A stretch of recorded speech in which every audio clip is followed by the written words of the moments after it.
सैयदना फारूक आजम रदी अल्लाह ताला अन्हु ने अपने घर के अंदर अपने बच्चों, आप के बच्चे दोनों कारोबार के लिए मिस्र गए,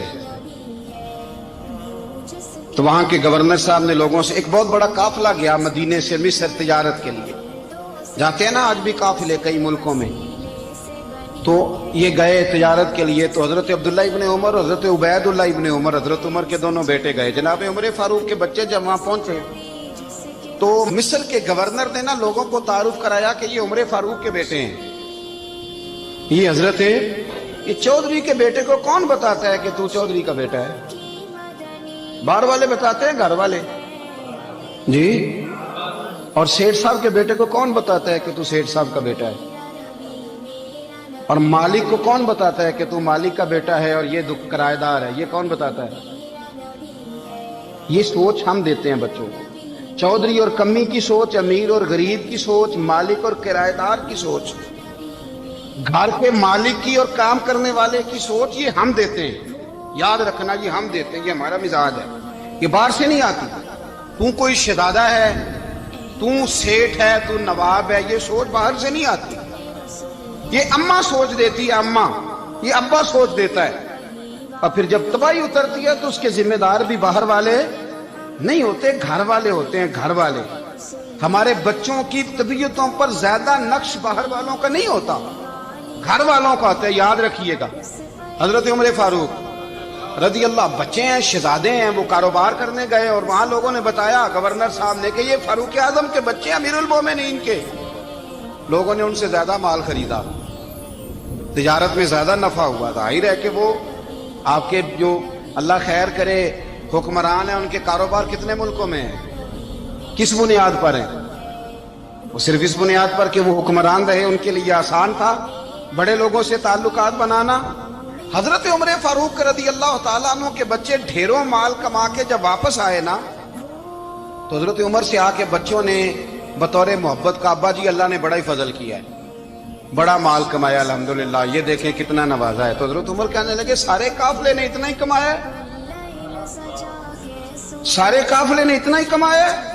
तो हुजूर नहीं, सारे काफिले ने इतना नहीं कमाया, सबको इतना नहीं मिला।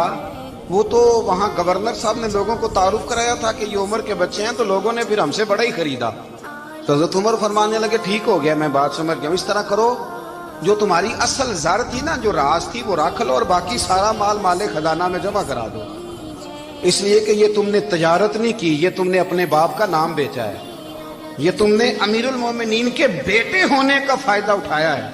फरमाया ये तुम्हारा नहीं हक, ये मुसलमानों का है, इसलिए कि ये माल तुमने मेहनत से नहीं कमाया, ये बाप की कुर्सी का फायदा उठाया है। और फरमाया अगर तुमने माल जमा ना कराया तो मैं माल भी ले लूंगा जबरदस्ती और कोड़े भी मारूंगा, डबल सजा दूंगा, मर्जी से जमा कराओगे तो कोड़ों से बच जाओगे। बड़े बेटे ने तो जमा करा दिया, तो छोटा थोड़ा परेशान हुआ। तो हज़रत अब्दुल्ला इब्ने उमर छोटे का माथा चूम के कहने लगे बेटे चुप करके जमा करा, यहां भी फख्र करके हम उमर के बेटे हैं और कयामत में भी फख्र करेंगे कि हम फारूक आजम के बेटे हैं। यहां भी नाज करेंगे और वहां भी नाज करेंगे कि उमर के बच्चे हैं। हमारे बाप ने खुद भी हलाल ही खाया है और जब हमारी कमाने की बारी आई है तो हमें हुक्म भी हलाल खाने का दिया। भाई हमारा मिजाज नहीं। बच्चा जब लेके आता है 2 लाख रुपया तो कभी पूछे कहां से आया है? जब वो पहले दिन गलत दोस्तों के पास जाके बैठता है तो कभी निकाला घर से उसे। ये बहुत सारे खमियाजे हमें इसलिए भुगतने पड़ते हैं कि हम इब्तदा में सुराख बंद नहीं करते। जब उसमें शिगाफ पड़ जाता है, सैलाब आता है तो हमें होश आती है। हजरत उमर ने अपने घर में निगरानी रखी, कड़ी निगरानी। ज्यादा नमाज घर में पढ़ते थे हजरत उमर, नफली नमाजें ज्यादा क्यों भला? भाई याद रखें कि आपने अगर सजदा करना है तो बच्चा लेट जाएगा, वो उसे पता कौन नहीं सजदा क्या है। लेकिन जब घर में कभी कुरान अब्बा जी खोल लेना, जब अब्बा जी का मूड बन जाए ना लेक्चर देने का, वो घर में शुरू हो जाते हैं, कहते हैं आप लोग नमाज नहीं पढ़ते इसलिए मेरे कारोबार में बरकत कोई नहीं। तुम सवेरे कुरान पाक नहीं खोलते तो मैं तबाह हो गया। तो मियाँ आपने कब घर में कुरान पाक खोला था? आपने कब नमाज पढ़ी?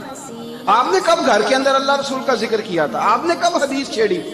आपने भी तो घर के अंदर जब भी आप आए हैं तो आपने वही कुछ किया जो दुनियादार करते हैं।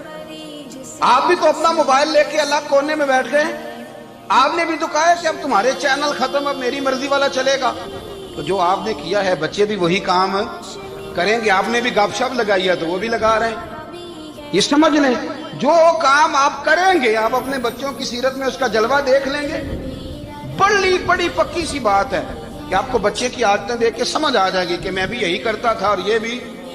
हजरत उमर फारूक रदी अल्लाह तआला अन्हु विसाल फरमा गए, तो आपके विसाल के बाद हजरत उस्मान गनी रदी अल्लाह तआला अन्हु ने आपकी एक बेवा से निकाह किया, हजरत उमर की एक बेवा से। जब वो आपके निकाह में आई तो कहने लगी हजरत उस्मान गनी से कि हुजूर, ना तो मैं खूबसूरत हूं और ना मैं जवान हूं, ना आपकी कोई खिदमत कर सकती, मेरे साथ निकाह करना समझ में नहीं आया। क्या शानदार जवाब दिया हजरत उस्मान गनी ने, क्या खूबसूरत जवाब दिया। फरमाने लगे, मैंने इसलिए निकाह नहीं किया कि मुझे तुम्हारे हुस्न से दिलचस्पी थी या तुम्हारी खिदमत की जरूरत थी, मैंने तो इसलिए निकाह किया है कि मुझे बताओ उमर फारूक घर के अंदर अपने रब की इबादत किस तरह करते थे, वो कुरान पाक किस तरह पढ़ते थे, वो रोया कैसे करते थे, इस्तिगफार का तरीका क्या, किस वक्त किस अंदाज में वो अपने रब को याद करते थे। इसलिए कि उमर कई दफा घर से आता था तो मैं उसके चेहरे पर नूर देखा करता था, मैं रोशनी देखता था, एक मियार देखता था। निकाह इसलिए किया है कि मुझे उमर की जो घर के अंदर की इबादत है उससे आगाह करो, ताकि उस्मान गनी भी चाहते हैं उस तरह के अमल करो जिस तरह के उमर फारूक करके गए हैं। भाई, जब तक हम अपने घर में वो तवज्जो नहीं देंगे, वो मिजाज देखे ना, हमारे घरों में जब नक्शा पास होता है तो टीवी लान भी उसमें होता है, ड्राइंग रूम भी होता है, नमाज की जगह भी होती है नक्शे में। सहाबा जब घर बनाते थे तो एक मस्जिद बैत का नक्शा पास करते थे, जहन में रखते थे कि ये कोना नमाज के लिए, वहां जूते लेके कोई नहीं जाएगा, वहां नमाज पढ़ी जाती थी, औरतें वहां इतिकाफ करती थी। टीवी लान तो आ गया है और घर के अंदर टीवी रखने के लिए तो एक कमरा अलग से बना दिया गया है, और अब जो नए नक्शे पास हो रहे हैं उसके अंदर घरों के अंदर जगह बनाई गई है जहां कंप्यूटर रखे जाएंगे और बच्चों के लिए वायरिंग होगी नीचे ताकि उन्हें कोई मुश्किल दरपेश ना हो।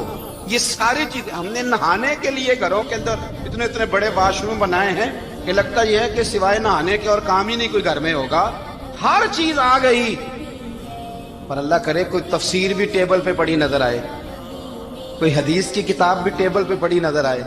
अल्लाह करे कि जिस तरह अब्बा लतीफा सुन के आता है तो जब तक सुना ना ले उसे हजम नहीं होता, अल्लाह करे कि वो जुमे में बयान सुन के जाए तो उसका भी दिल करे मैं अपने बच्चों को सुनाऊं।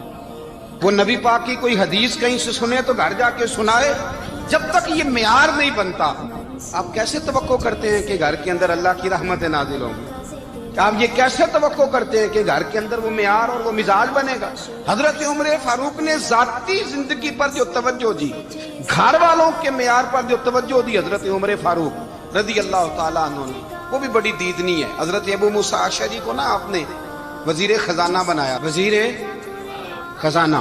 तो हजरत अबू मूसा अशअरी कहते हैं कि हजरत उमर को शह खजाने में रहने तो देते नहीं थे। तो एक दिन ना मैं सफाई कर रहा था उस कमरे की जिसमें खजाना रहता था। हमारे तो मुल्क में जो जाता है वो सफाई करके ही जाता है, अल्लाह खैर करे। और खैर मियार बदलता है, जो पिछली हुकूमत होती है वो कर्जा उठाती है, वो बाहर से जाती है तो कर्जा लेके आती, और जो नहीं आती है वो कहती है हमें पैकेज मिल गया है, वो कर्जा नहीं उठाते। उनको क्या मिलता है? यानी पिछली ने कर्जा लिया था और हमने, वाह जी वाह क्या खूबसूरत अंदाज है, उसका नाम बदल के ना उन्होंने कर्जा लिया था और हमने, मैं कहा बड़े शानदार सियाने बंदे हो गए। और अल्लाह ताला खैर फरमाए, हमारे जो बड़े शानदार किस्म के दोस्त है ना, शानदार, जिनका अदब से नाम लेते हैं, वो अरब के बादशाह। हम तो अरब खाली कहते भी नहीं, अरब शरीफ कहते हैं, अरब शरीफ। उन्होंने पता क्या किया है? उन्होंने इस तरह किया है कि जो कश्मीरियों का कातिल था ना उसके गले में मेडल डाल दिया। तो यही काम वो करते रहते। उन्होंने पहले उन्हें बुला के मंदिर भी बनवाए थे, हमें कोई शिकवा नहीं, उनकी जमीन है, अल्लाह ताला तौफीक अता करने वाला है। पर ख्याल ये था कि चलो कश्मीरियों के जख्म पर नमक ना छिड़कते, 2 महीने इंतजार कर लेते, कुछ हालात संवर जाते, कुछ थोड़ा इंतजार है। हमारे दोस्त, हमारे वजीर आजम साहब जब जाते हैं तो वो फूलों का हाथ डालते हैं हमारे दोस्त, लेकिन उन्हें वो हदीस याद नहीं کہ نبی پاک علیہ السلام نے فرمایا جب میرے مومن کو تکلیف ہوتی ہے تو مجھے بھی گنبد خضرا میں تکلیف ہوتی ہے۔ انہیں نہ کشمیریوں کا خون یاد نہیں آیا، انہیں برہان بانی کی کٹی ہوئی لاش یاد نہیں آئی، انہیں 30,000 بیوہ عورتیں یاد نہیں آئی، 30,000 بیوہ عورتیں جن کے سہاگ اجڑ گئے، اور انہیں 1.25 لاکھ یتیم بچہ یاد نہیں آیا جو یتیمی کی زندگی گزار رہا ہے، اور اس کے باوجود بہت بڑے ذمہ دار ہے وہ۔ مجھے پڑھ لینے دو آج احمد فراز کا شعر، وہ ہمارے مکتب کوئی ایسا نہیں کہ وہ مولوی تھا، وہ غیر جانبدار تھا، پر مجھے آج پڑھ لینے دو اس کا شعر، ایک کلیجے کا درد ہے، پڑھ لینے دو۔ اس نے کہا تھا کہ پڑھتا ہوں تو کہتی ہے یہ خالق کی کتاب ہے، مثل یہودی یہ سعودی بھی عذاب، اس قوم کے بارے میں کیا لکھوں فراز، کعبے کی کمائی سے جو پیتے ہیں شراب۔